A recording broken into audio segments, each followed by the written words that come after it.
Function కైనా order చేయండి 8919763872 www.sanatanjal.in. గర్వాపసికి ఏం ప్లాన్ చేయట్లేదు మీరు? గర్వాపసి అవుతుంది కానీ ఎంత ఫాస్ట్గా అయితే కన్వర్షన్స్ అవుతున్నాయి అంత ఫాస్ట్ జరగట్లా. ఒక చికోటి ప్రవీణ్ ఇంకోరో హిందూ లీడర్లు ఒక్కరితో అయ్యేది కాదు. ప్రతి మనిషి వీటికి ప్రయత్నం చేయాలి, ప్రతి మనిషి చేయాలి. రైట్ రైట్ నిజం. అయితే అన్న తిరుపతి మీద ముఖ్యంగా తిరుమల కాకుండా తిరుమలని టచ్ చేయలేకపోతున్నారు ఎవరు, కానీ తిరుపతి మీద ఎలాగైనా తిరుపతిని కలుషితం చేయాలనే దాని మీద చాలా కుట్రలు జరుగుతుంది. డెఫినెట్గా జరుగుతుంది. దీన్ని ఎట్లా ఎవరు అడ్డుకోవాలి? ఇది ముఖ్యంగా అక్కడ ఉన్న హిందూ సోదరులు అడ్డుకోవాలి, గవర్నమెంట్ మీద కాదు నేను చెప్పేది. అవును, గవర్నమెంట్లని రాజకీయ పార్టీలు కాదు అడ్డుకోవాల్సింది, హిందువులు అడ్డుకోవాలి. ఎక్కడన్నా వీళ్ళు వచ్చి ఇప్పుడు స్పీచ్లు ఇస్తుంటారు ఇక్కడ అవును, బండ్ల మీద మైకులు పెట్టుకొని తోళ్ళు తీయాలి, ప్రచారంకి వస్తుంటారు. అవును, వచ్చి ఆడి ఎన్ని సెంటిమెంట్లు అంటే ఒక ఆమె రోగంతో ఉందనుకో, ఆయిల్ ఇస్తామమ్మా, చర్చి ఆయిల్ గుత్తిలల్లో, గుత్తి లాంటి ప్రాంతాలల్లో అనంతపూర్లో ఆయిల్ అమ్ముతాడు. ఓకే, హిందువులకు తీసుకుపోయి ఏదో ఆయిల్ అమ్ముతాడు. వాళ్ళు నిజంగా బయచా ఇప్పుడు ఏ రోగం వచ్చినా తగ్గుతుంది కదా. మ్యాక్సిమం రోగాలు, తగ్గని రోగాలు కొన్ని ఉంటాయి, తగ్గే రోగం ఉంటుంది. తగ్గగానే ఏసయ్య నీకు చేసిండు, తగ్గించిండు, ఏసయ్య తగ్గించిండు అని వాళ్ళని ఒక టైప్ ఆఫ్ హిప్నటిజం చేసి వాళ్ళని డైవర్షన్, వాళ్ళని కన్వర్షన్ చేస్తారు. ఇంకా సిగ్గు లేకుండా యేసుమాల అని ఒకటి కొత్తగా వచ్చింది తెలుసా? యేసుమాల, అయ్యప్ప స్వామి మాల, భవానీ మాల, అట్లా శివమాల లెక్క యేసుమాల. ఓకే, యేసుమాల కొబ్బరికాయలు కొడతారు, ప్రసాదాలు ఇస్తారు, ధ్వజస్తంభాలు ఉంటాయి, గంటలు ఉంటాయి. సిగ్గు లేకుండా మా హిందుత్వాన్ని కాపీ చేసుకుంటా యేసు మాలేంద్రబాయ్, యేసు బతుకమ్మ. అరే నీకు చెప్పలేదు, యేసు బతుకమ్మ మధ్యలో యేసు బొమ్మ పెట్టి మొత్తం చుట్టూ బతుకమ్మలు ఆడతాం, యేసు బతుకమ్మ. అరే నీ అమ్మ గమ్మతే ఉన్నదిరా నాయన మీది కథ. యేసు బతుకమ్మ ఏంద్రబాయ్, మీరు ఇల్లే ఎప్పుడు ఇల్లే? తెలంగాణలో యేసు బతుకమ్మ ఆడి కరీంనగర్ జిల్లాలో యేసు బతుకమ్మ. అరే మీకు పెద్ద మా తోపు కాని మతం అంటారు కదా, మరి బతుకమ్మ మా నుంచి మా సంస్కృతి రా నాయన, మా తెలంగాణ సంస్కృతి. యేసుమాల ఎందుకురా అంటే వాళ్ళు హిందుత్వంలోకి అడాప్ట్ చేసుకోనికి ఒక గమ్మత్ ఊర్లోకి ఆయన వచ్చి మా దగ్గర ఇవన్నీ ఉన్నాయి, మీరు కూడా రావాలి, మీ లెక్క పండగలు చేస్తున్నాము, యేసు బతుకమ్మ అని అవన్నీ ఇవన్నీ అంటే ఒక పెద్ద మనిషి అన్నాడంట. మరి అవన్నీ చేసే బదులు మా దేవుని ఫోటో పెట్టుకో రాదురాబాయి, మా దేవుని ఫోటోనే పెట్టుకో, ఇంత కష్టపడేది ఏముందిరాబాయి అని చెప్పన్నాడంట. అంటే అట్లాంటి వాళ్ళు కావాలి. రైట్ అన్న. సరే ఇవన్నీ ఓకే, మన చీకోటి ప్రవీణ్ అన్న ఏం చేస్తున్నాడు ఇప్పుడు? చీకోటి ప్రవీణ్ అన్న వర్కింగ్ ఫర్ హిందూయిజం, గోరక్ష చేయాలి, ఇన్స్పైర్ చేయాలి, ఫిజికల్ గా పోవాలి. ఈ మధ్య గోరక్ష మీద చాలా ఉద్యమాలు జరుగుతున్నాయి, మీ ఆధ్వర్యంలో చాలా మంది మహానుభావులు గోరక్ష మధ్య కాలంలో బాగా గోరక్ష ఉద్యమం, ఒక సోదరుడిపై గోరక్ష చేస్తుంటే కూడా ఫైరింగ్ జరిగింది. అవును అవును. ఇక పోలీసు వాళ్ళు వచ్చి అది ఇది మీరెందుకు పోతున్నారు గోరక్షక అని అంటే నేను ఒకటే అడుగుతా, మీరు కరెక్ట్ ఉంటే మేమెందుకు పోవాలి? మీరే గోరక్ష, ఇప్పుడు మీరు లా అండ్ ఆర్డర్ పాటిస్తారు. సుప్రీంకోర్టు ఆర్డర్స్ ఉన్నాయి, గోవులను అక్రమంగా తరలించదు, గోవును ఇక్కడ కూడా కట్ చేయొద్దు. మరి మీరు కరెక్ట్ ఉంటే మేమెందుకు చేస్తాం గోరక్ష? మీరు కరెక్ట్ లేకనే మేము చేస్తున్నాం. మీరు లంచాలకి కొంతమంది అందరిని అంటలే, కొంతమంది పోలీసు అధికారులు లంచాలకి మరిగి మరి బండ్లను వదులుతుంటే మరి మేమేం చేయాలి? ఆపాల్సిన బాధ్యత మాపై ఉంది. మా సెంటిమెంట్స్, గోవును మేము దేవత లెక్క భావిస్తాం. మీరు డ్యూటీ చేయకనే మాకు ఈ బాధలు. గోరక్ష మేము చేయాల్సి వస్తుంది, చట్టాన్ని మేము చేతులకు తీసుకునే పరిస్థితి ఉంది. మీరు చేస్తే మాకు అవసరమే లేదు.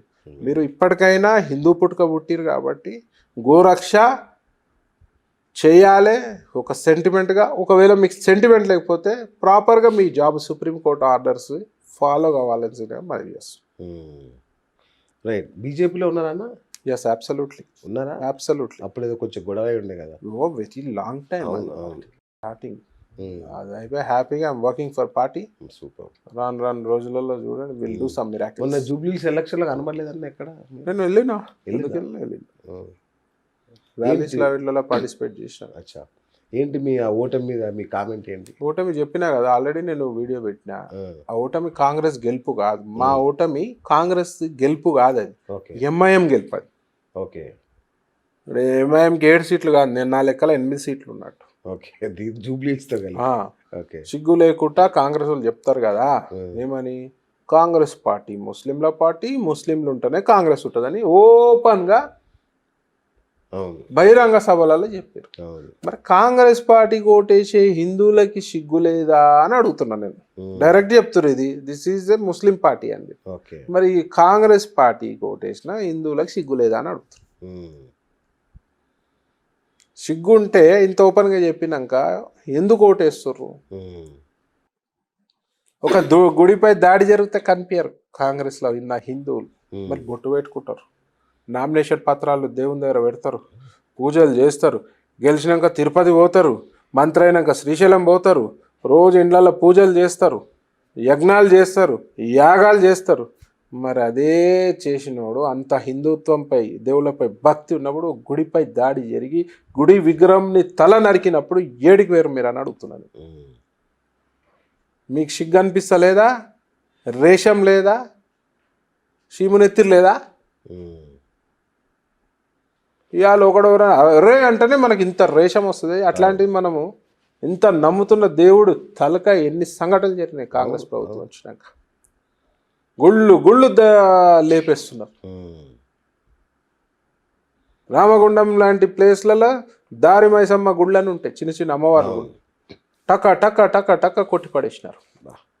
ఎవరు కొట్టిరంటే ఎవరు తెలియదు అంటారు మున్సిపల్ సిబ్బంది. అక్కడ పూజలు జరుగుతున్నాయి, పండగలు జరుగుతున్నాయి, సండే పండగలు జరుగుతున్నాయి. ఎట్లా మీకు ఏ రైట్ ఉంది? మరి అన్ని అట్లనే కొడతారా? మరి మసీదులో కొట్టే దమ్ముందా మీకు? చర్చిలను కొట్టే దమ్ముందా? ఎంతసేపు ఒక వర్గం సంఖ నాకుకుంటా ఓట్లకు వచ్చే వరకు హిందువులను మళ్ళీ హిందువుల దగ్గరకు వస్తారు, మేము ఇది చేసినాము. ఇలా గవర్నమెంట్ మారకపోతే ఈ కాంగ్రెస్గా అవుతుంది. రేపు అంతా కూడా ఈ కాంగ్రెస్ నాయకులు ముల్లాలు లెక్క మారుతారని ఇప్పుడు పార్టీ పరిస్థితి ఏంటి రాష్ట్రంలో? మరి ఇలాంటి రిజల్ట్ అంటే డిపాజిట్ కూడా దక్కని పరిస్థితి ఉంటే అక్కడ చెప్తున్నా కదా, రౌడీయిజం జరిగింది.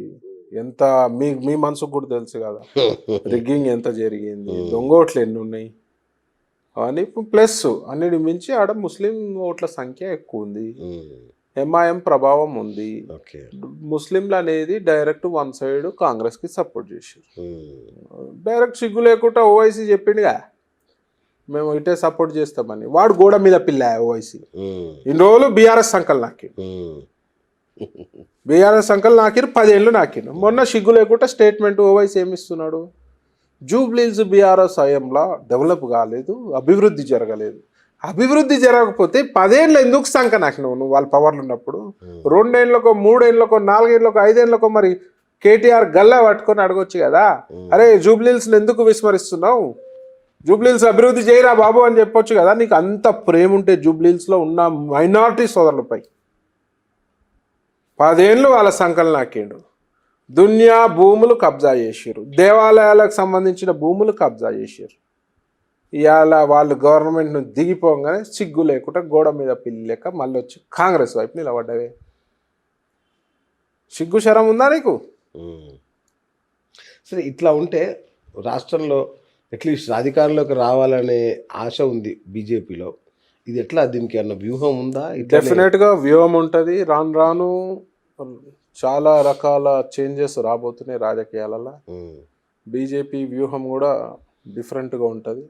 డెఫినెట్గా మా రామచంద్రరావు గారి అధ్యక్షతన డెఫినెట్గా you will be seeing some miracles. Okay.